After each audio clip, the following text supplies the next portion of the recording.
Coming up on the Paper Talk today, we'll be looking at potential incomings. Is Kim Min Jae done? Practically done? Almost done? What's the script with them? What's happening with the transfer budget as well? When is Erik ten Hag going to know how much money he's going to spend? In other words, when are the Glazers going to sell? And who is he going to have to sell to make some money if they don't sell quickly? Let's find out.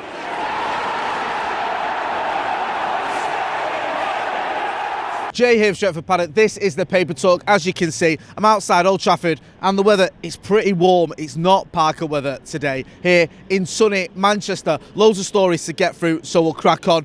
First of all, should we start with the takeover stuff first? Because this has been rumbling on and it looks like it could rumble on for a little bit longer as well. There were reports over the weekend, and I think these came from ESPN, that the Glazers could wait until the summer to sell Manchester United. There's still, according to these reports, a bit of a discussion going on amongst the Glazer siblings as to whether they all want to sell. Some of them want to sell. What is going to go on? We know, or we heard, that I think it was Avram and Joel who were reluctant to sell, and all the others whose names escape me, or I can't be bothered looking them up if I'm being brutally honest. Who cares? Just a load of greedy siblings. They were keen on a sale. Now we know that Sheikh Jassim and Sir Jim Ratcliffe are the two main bidders. The money on the table, depending on who you read, is anything between 5 billion to just shy of 6 billion, which we thought is what the Glazers want. But there's still no movement. We're still waiting. We've had all these rounds of bids and we don't seem like we're any closer to seeing Manchester United being sold by the Glazers than we were several months ago. Was it November or wherever it was when they issued that statement? So we're going to have to wait and see what happens there. It is frustrating, and obviously the problem that we've got is the longer this drags on, the more difficult it makes Erik ten Hag's job this summer, because he can't go out and buy the players, make the signings, or all the signings he wants to make, or at least sort of get the discussions going if he doesn't know his transfer budget, because at the moment he won't know who the owners are, what the sort of money is they're going to put on the table, because according to both Sir Jim Ratcliffe and Sheikh Jassim, from what we hear, they are going to put money forward for transfers. So we don't know where we stand. The only way he might know a little bit about where he stands if he sells some players, because we have heard reports that the players that he sells, the sales from that, he can use that towards other players, but that isn't going to be enough to catch Manchester City, to win titles, to challenge in the Champions League. And that's what Manchester United should be doing. It's no good just selling some players and bringing in one or two. We need to have a massive overhaul this summer, and we need the money to do that. Now, on the outgoings front, the way he could generate some funds, according to reports, is a couple of players who could be set to leave. Anthony Martial is one. There's varying stories doing the rounds this morning about him going. There's one here that is in the evening news, and it says, and this has come from Football Transfers, you might want to check them out, I don't know how reliable they are, but Evening News are covering it from their point of view. It says, according to a report by by Football Transfers, Aston Villa are plotting, in inverted commas, a move for United striker Anthony Martial this summer. Villa are reportedly set to give manager Unai Emery a sizable transfer budget to strengthen Villa's squad this summer, and Martial is reportedly on his radar. Now, Anthony Martial seems like a player who, he might not be able to fetch loads, but could fetch something. There's also a report in the Mirror as well that Anthony Martial has been told to leave Old Trafford as ten Hag closes in on Napoli star. I'll get into that in a minute, but maybe if Erik ten Hag did want to generate funds, then someone like Anthony Martial could work, because I know Martial, there's a lot of fans that do like him. I like Anthony Martial, but the problem is he's always injured, and when he's not injured he does okay. His record is quite good in terms of goals per minute or what have you, but the injuries and the fact that how many seasons have been here now? Is it 7 seasons, something like that, maybe 8 seasons, and it still feels like we're waiting to see if he's going to kick on, and you can't be doing that with someone who's been here for that long. I think it might be time to just cut our losses and say, right, if we can get some money for Andy Martial, I don't think we'll get 50 million quid or whatever it is we paid for him. I think it was that with add-ons. But if we can get something like 25, 20 million, maybe that could be what Erik ten Hag needs to bring in some signings that are going to do a job for Manchester United. Because whether you like Martial or not, the fact he's injured all the time just kind of makes it almost untenable for him, I feel. Get involved in the chat in the comments. You may disagree. Now, another player who could be set to leave as well is Dean Henderson. He's not featured at all under Erik ten Hag. Erik ten Hag made it clear that he preferred David De Gea. David De Gea, who picked up, who's guaranteed now the Golden Glove award as well, following another clean sheet this weekend. So Erik ten Hag made it clear that he likes Dean. He doesn't, want Dean Henderson. He prefers David De Gea.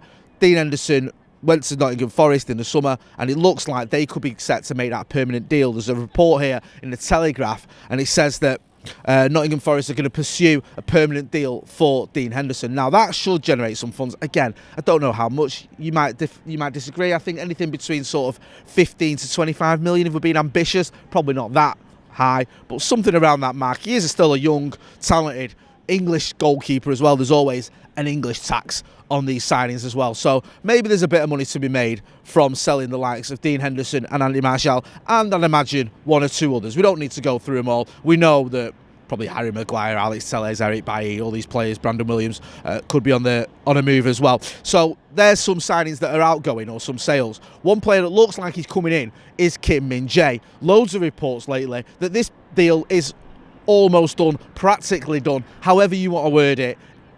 It's almost over the line here. There's a report in the Mail that says Kim Min Jae's move to United is practically done in capital letters, with the Red Devils already finding the 56 million rated Napoli defender a house to live in. There's some lovely houses in Eccles if he ever wants to come and move to M30. With the South Korean looking likely to leave after a superb Serie A season. Obviously, Napoli winning their first Scudetto in over, 3 decades, whatever it is, a long time anyway. Him playing a big part of that. United have been after him for a little while. These rumours, this story seems to be moving on, and it looks like there could be a little bit of fire to that smoke, and Kim Min Jae may well be our first signing of the summer, and at 56 million quid, that looks like a deal that Erik ten Hag can probably make without waiting to see how much money he's got. If he can sell a few players and if he can generate roughly that amount of money, you think that that's a deal that we can do. But who knows what's going on, who knows what's going to happen. As always though, we'll keep you posted. Another couple of stories as well. Manchester United women, of course, guaranteeing themselves Champions League football with a 2-1 win over Manchester City. Still in with a chance of winning their title. Unlikely though. I think they need Chelsea to lose, which isn't likely to happen. But well done to Mark Skinner's team. Obviously had a very good season, got to the FA Cup final as well, and getting Champions League football and being in with a sniff of the title. You can't complain of that for a team that is relatively new as well. There's one signing here actually that I want to mention. According to a report by Football Insider, United have joined the race to sign Sassuolo midfielder David Fratasi. Now this is a player that's been linked with Brighton. Now he's considered a shining star in Serie A. I don't know a lot about him, I'm not going to pretend I do, but it's interesting that Brighton have been linked with him, because one of the sort of criticisms or suggestions we always hear is, why don't United get these players that Brighton have got? Why don't we get the likes of McAllister and Matoma and who's the other kid, Moses Caicedo? Why don't we get them before Brighton do? Why do we always wait? Now the argument of that is sometimes you have to wait to see if they're ready for the Premier League, to see if they could do a job at Manchester United, because it's not just as easy as coming from the clubs that Brighton have bought them from straight into a Manchester United team. But all that being said, it looks like United might be trying to cut out the middleman and go straight for one of those players with this kid, Fratasi. We'll keep you posted on that, see what happens with it. Maybe it'll come to something, maybe it won't. Just on a couple of other stories as well. Nice fans are unhappy. They've been having some protests. And apparently their game against Toulouse was sparsely populated. The ultras aren't too happy with the club's management and what's going on there. Just an interesting one, obviously, because that is Sir Jim Ratcliffe's club. He owns Nice, and the fans aren't happy there. But you can also look at that and go, well, is that all on him? Does that mean he's going to be saying Manchester United? You can decide that one. We saw protests as well, or some unhappiness amongst PSG fans. If you want to be completely balanced and go, well, Qatar haven't had a great ownership of PSG. I'm not getting into all that. Have a look at the story. It was being reported late last night, just that the fans are unhappy with what's going on. The club are in mid-table. That wasn't what they were promised. I think they were promised they were going to have Champions League football. Obviously not materialised. So all is not well at Sir Jim Ratcliffe's club, Nice. I want to talk a little bit quickly about what happened with Vinicius Jr. last night as well. I don't know if you saw this. I think a game at Valencia. He was racially abused. Then he was put in some sort of headlock.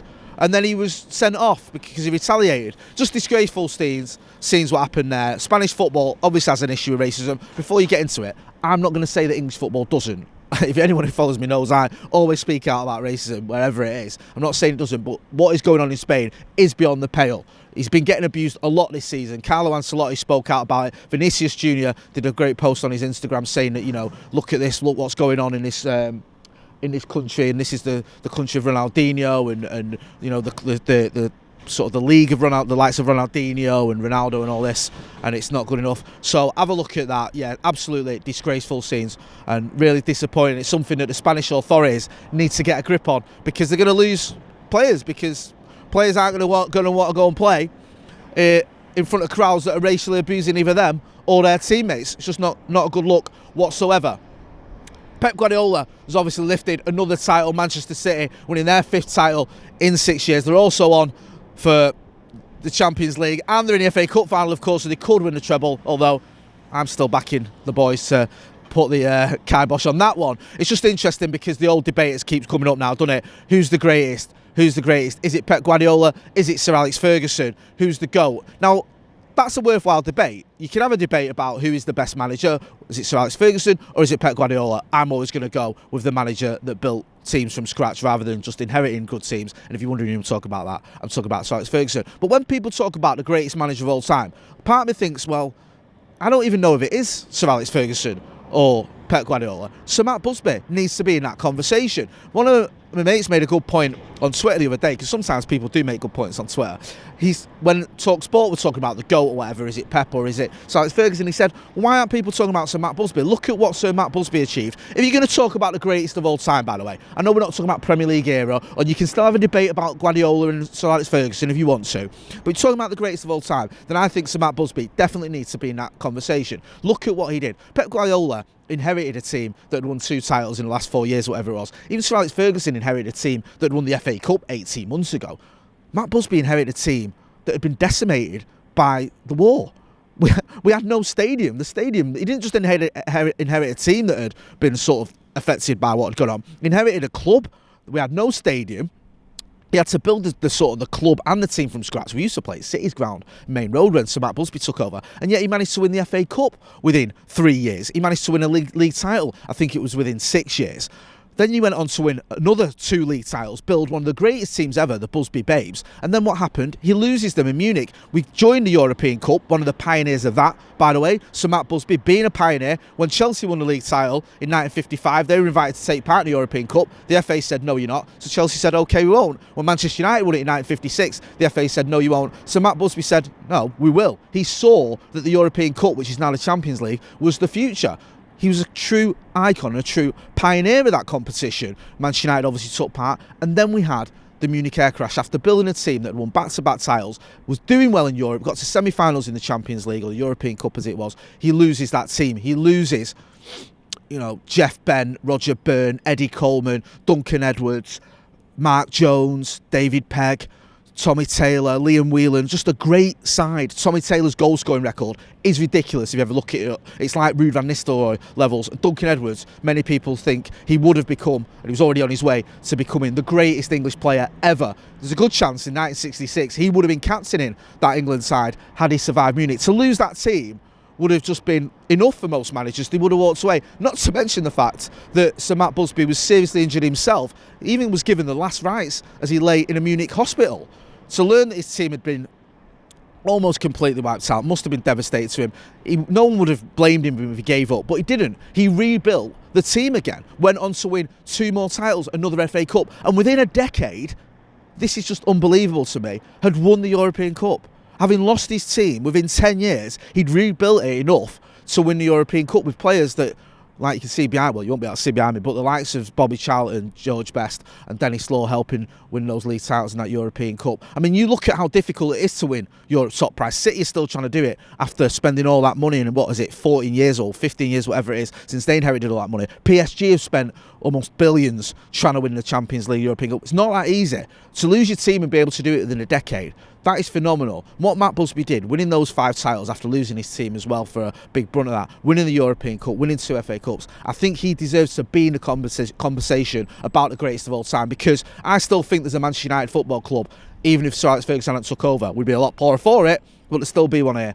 I don't know if there'd be a club here if it wasn't for the likes of Sir Matt Busby. Seriously, I think there's a reason there's a statue there, and it's been there for a long time. Sir Matt Busby, he's nicknamed the Godfather of football, and I think he should be in that conversation for when you're talking about who is the greatest manager of all time. He's definitely right up there for me. I'm going to leave it there anyway, so make sure you are checking out all the other videos on the channel. We've got loads of other videos. We've got the reaction from the Bournemouth game. We're going to be looking ahead to the next game as well. We've got Chelsea coming up on Thursday, plus we'll have the Paddock podcast later on, so make sure you are hitting like, share and subscribe. I'm Jay Motty. This has been the Paper Talk outside a pretty sunny but breezy Old Trafford. Thanks for watching.